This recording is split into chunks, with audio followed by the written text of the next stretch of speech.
I'm absolutely devastated that such an allegation has been made. Royalty protection, VIP protection officers at the very highest levels of integrity, and for this to happen is a very, very bad day. This was presumably someone you'd vetted. Well, I was in charge of the high level of vetting in the police service, and you're right that those officers working alongside the royal family would have been vetted at the very highest level, the same vetting that anybody within the government or elsewhere has if they have access to confidential information. So what should be done?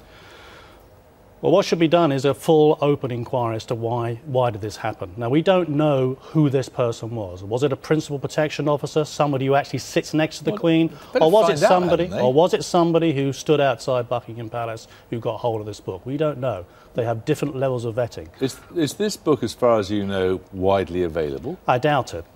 But anybody working within the environment of the royalty protection may well have had access to it at some point. Well, presumably they'd have had to have access to it on security grounds. Absolutely. I mean, but the point I'm making here is that police officers are vetted at different levels. So it may well be not somebody who's at the highest level of vetting. Now, the broader question of the relationship between the police and the tabloid press, this is a pretty murky area, isn't it? Well, look, police and press must speak to each other. The police need to talk to the press. They need to get those messages across. Yeah, but there need to be some very strict rules about passing of confidential information.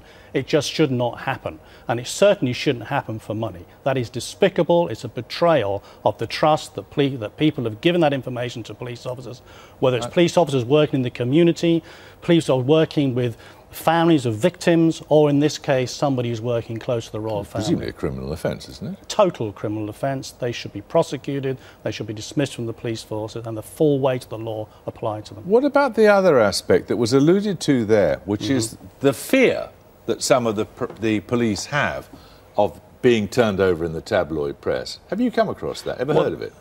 The worry we have always is that, are you vulnerable to an approach from an outside agency? Now, we carry significant responsibility. We have access to very, very secret and confidential material. And if you're not squeaky clean yourself, you may well find that you are vulnerable to an outside agency trying to acquire that knowledge. But I mean, they're human beings. Of course they shouldn't be corrupt. Of course they shouldn't. Absolutely. But they're going to end up, occasionally, some of them having affairs and all the rest of it. Then they need to be open and honest about that. They cannot hide these affairs and risk the face somebody using that information to try and put them under pressure. They have to be open and honest. If they're having an affair, they need to declare it.